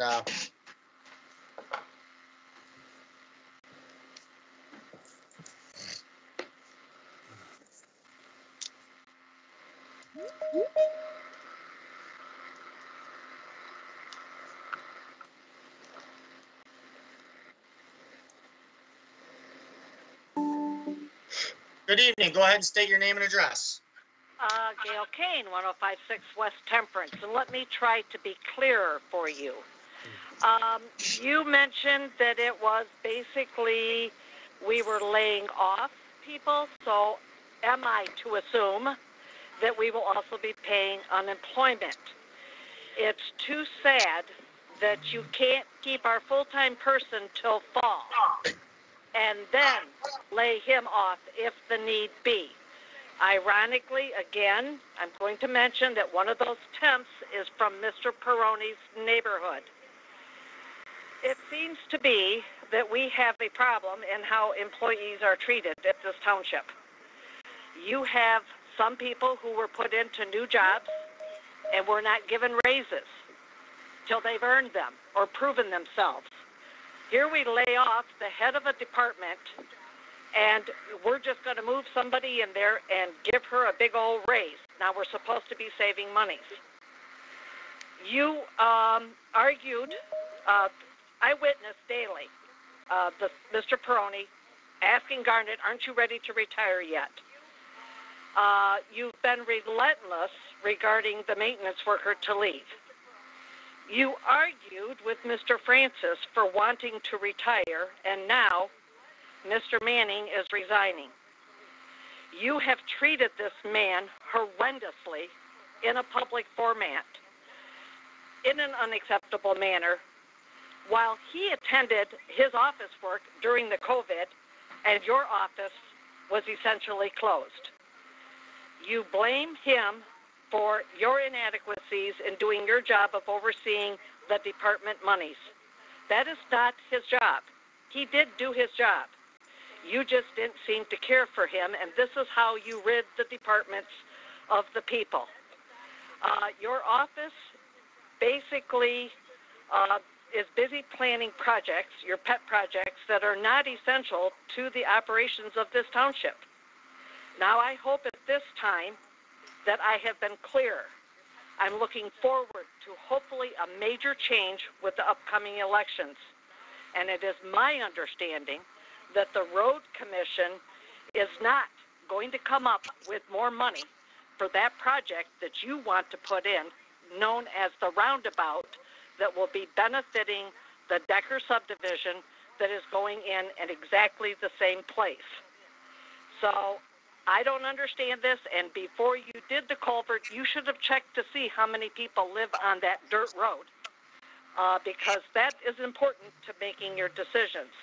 And dunks are available at the hardware store.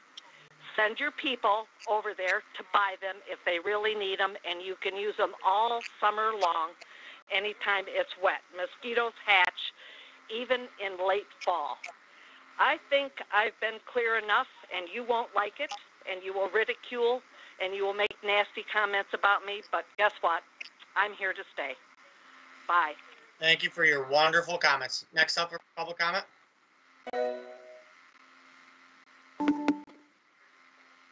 Go ahead and state your name and address, please. Lamar Frederick, 3254 Deer Creek Drive. I still live in the same place. I have 4 comments. Number 1, you're laying off 4 people, and my view is you're going to have some change in services. You're going to have some services that are not going to be prepared, so you should be ready to talk to the community about why you can't provide the same level of services that you did before and be prepared for those issues. Secondly, with respect to talking about opening the hall, I sent an email to most of you 2 weeks ago suggesting that you call MTA or some of the large townships in the state, such as Canton or Clinton, and I'm sure they have already done some work in this area that might help you prepare the protocol. Now, this is not suggesting that the chief hasn't done good work. Rather, they may have some information that you don't have to invent the wheel again. Your budget, I talked about it earlier. The budget for next year the next fiscal year is going to be very tight. So there should be no unusual discretionary spending, and any discretionary spending should be looked at critically by the board to be sure that there is value in what you're doing and it has some necessity. The interesting part, you just amended the 1920 budget, and you just approved a $3,900 expense for this year. At least that's what I looked at. So how are you going to fix the budget? Or are you going to say this goes into next year's budget?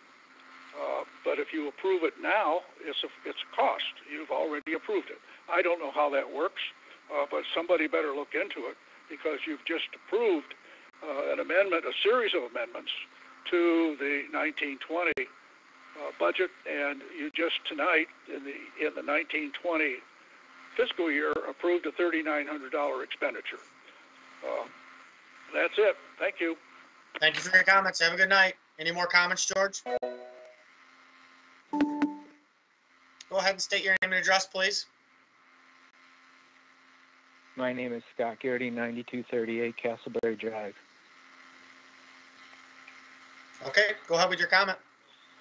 Yeah, I would like to make a comment, and as a concerned voter, I recently received a mailing from Mr. Montree, and I'd like to tell you what I asked of him and his response, and get some further feedback on all of your positions. So I said, Mr. Montree, I recently received a mailing urging me to re-elect you to your township trustee position.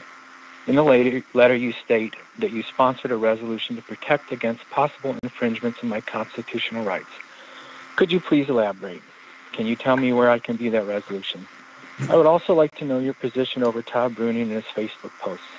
I cannot vote for anyone until I know their position on that.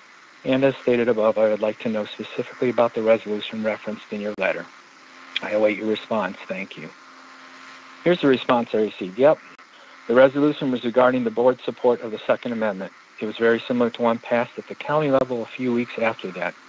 You can probably get a copy of it from the clerk's office if you want. And concerning Todd, I am not going to pander like some virtue signaling politician, so you can forget all that. He has been known to share inappropriate memes. I don't think that's a secret. Goodness gracious. He's been in Facebook jail about 1 billion times. That's not a secret either. But I'm not his mommy, and 2 things I am unlikely to do is badmouth veterans, talk up my political opponents.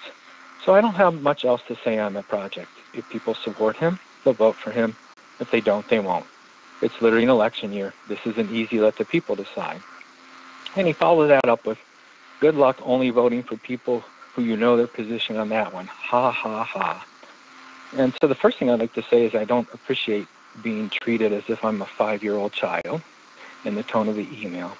And so I'd like to, at some point, hear from each of you your responses to these 4 things. First of all, I want to know if you know and understand that Facebook is not private, and that your views, when you paste them on Facebook, also affect and reflect on Bedford. I would like to know if you also realize that a repost is yours to own, that you can't say, oh, I didn't write that, I just reposted that, and that you would realize that that's yours to own, and that can also reflect on our community.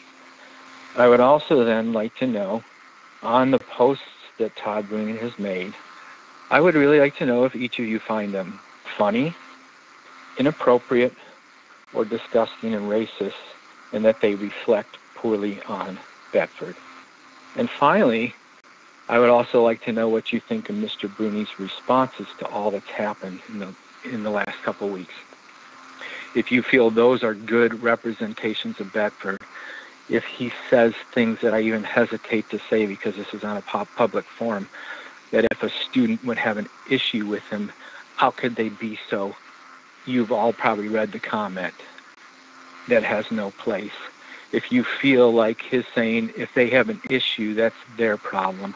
It's not on me, it's on them, and shows no willingness to listen to his constituents. So over time, I'd like to know where each of you on the board stands on those things. These help me know if you understand your position, if you understand the things you post, the things you say, reflect on us all as a community. And if you feel like these are serious enough issues to let the voters know where you stand, because I don't find it funny. I want to know where my elected officials stand. So, thank you. Thank you for your comments. George, any more comments from the public? Okay, Ms. Tinneberry.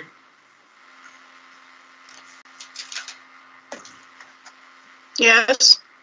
Comments from township board members, Ms. Tinneberry? No, I have none. Hey, Mr. Montray?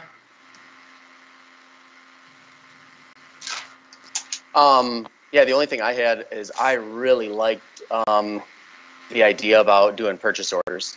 I think that sounds to me like a really good plan going forward.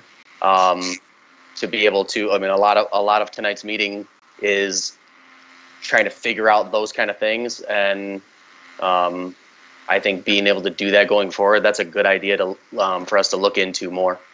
That's all I have. Hey, Mr. Steiner? Just a couple things.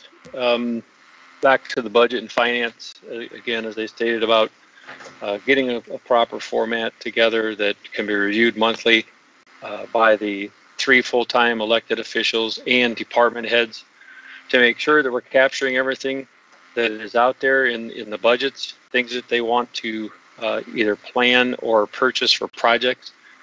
I'm not opposed to having at minimum of quarterly special meetings strictly to go over with the budget with the entire board. I think it'd be very good, and again, with these tight times coming ahead, I think it would behoove us to have more special meetings to discuss nothing but the budget. We won't be allowed to add anything else into it. Strictly budget review and make sure that we're on track. And if we're not on track, we need to make sure of a way that we are going to get back on track in a very short period of time. I know just a few short years ago, I said that if somebody was a variance of 10%, it should be stopped and it should be enacted on. But I see some of these percentages are well above that the budget departmental or line items are out of whack. Referring back to what Mr. Frederick said, I will say that Chief Massengale did reference, I believe his reference also from MTA. There was also some information provided. I'm not sure if everyone on the board is aligned with getting emails, but we also have been receiving MTA information regarding the COVID and protocols and various things like that. So, yeah, and again, I think Chief has done a great job of taking what has been provided through MTA, CDC, the state, guidelines, et cetera. He just did a good job of compiling those and putting in short format instead of reading through word for word. Chief also did make a copy of an official document to read through as well. So there's a lot there to go through. So I think we need to continue to proceed forward, and we need to be ready to open when we physically can open, regardless of what the guidelines are. And I would hope that by July that we can get Township Hall back open, to at least to some extent. That's all. Ms. Janusik? I just want to say that the summer tax bills are printed and they will be mailed out July 1st. And with the sewer department, we now offer paperless e-billing at zero cost to the township for our residents. If you want to do that, just contact the treasurer's department and we can get the proper form for that. Ms. Hirschberger?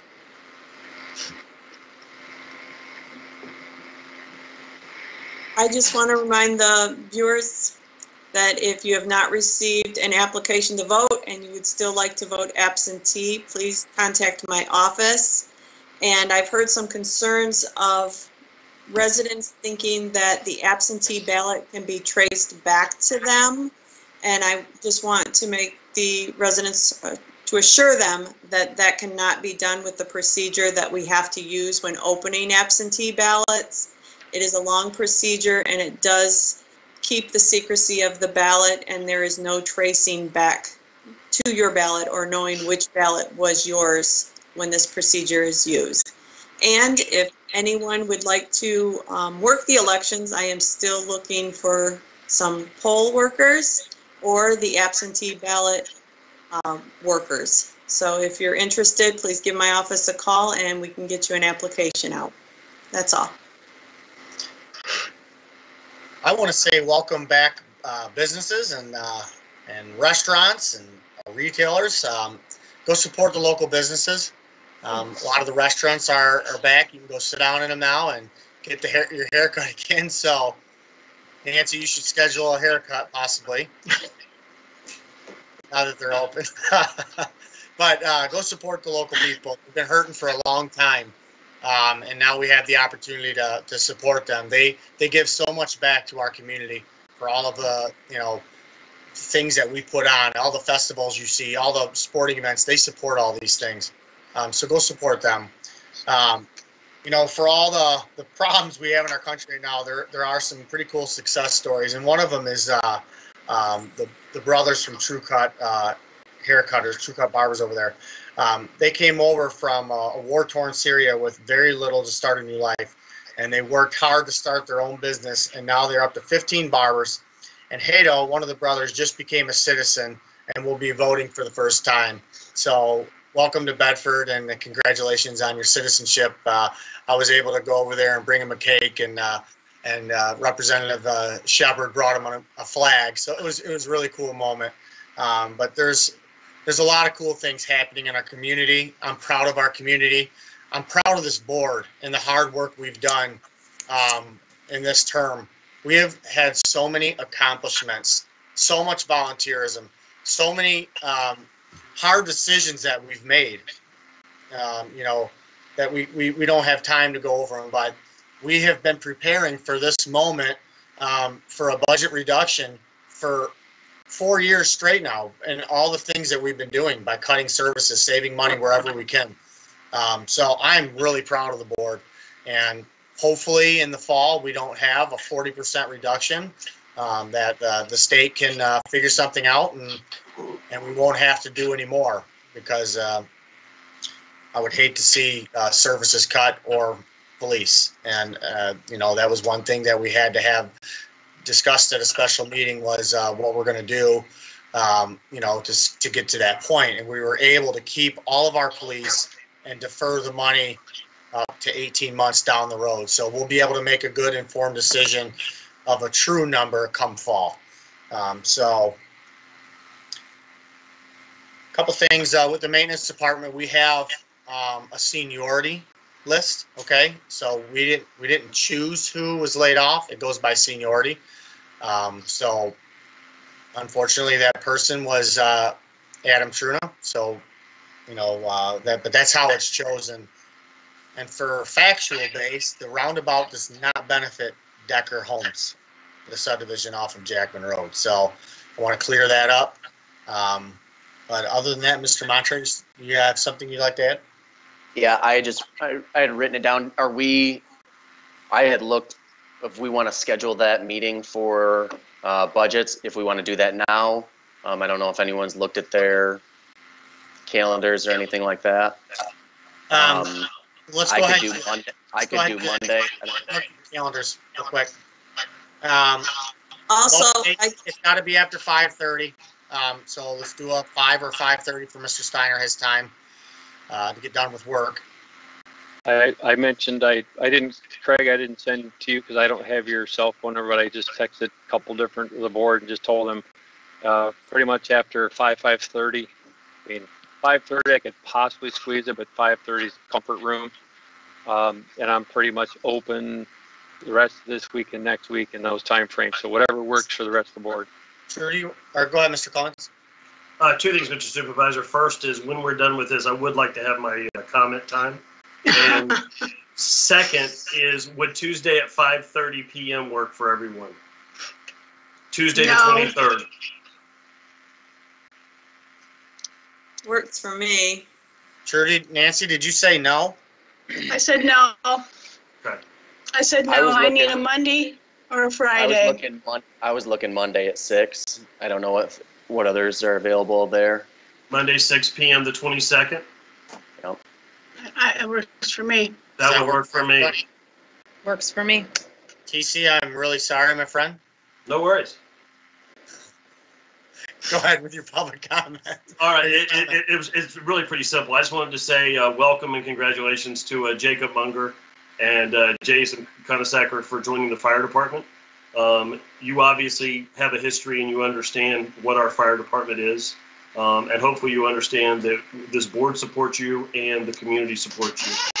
I also wanted to follow up on the budget conversations. For a couple of years, we've talked about reducing the budget and forcing this board to come and make asks.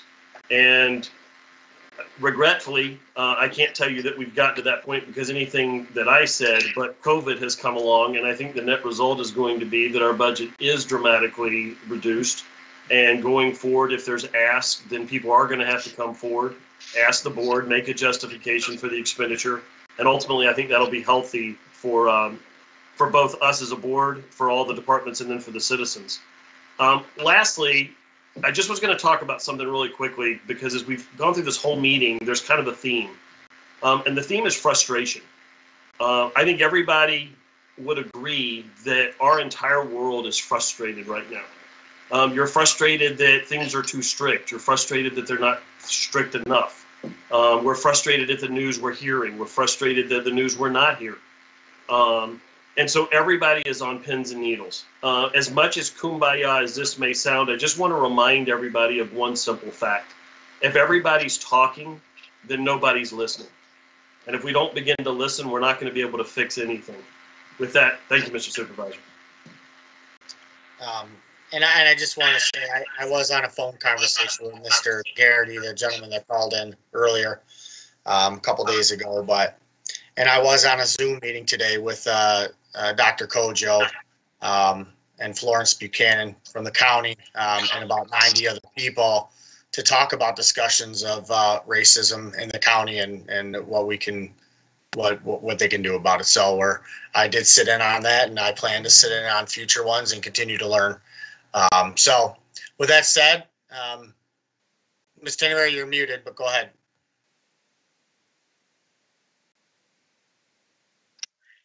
Did we say Monday, the 22nd at 6 o'clock? Is that confirmed? Okay, thank you. I just wanted to be sure. Nobody Okay. talks to me, so I wanted to get it confirmed. You can't say that, Nancy. I talked to you. Okay, with no further comments, we stand adjourned. Oh, brother.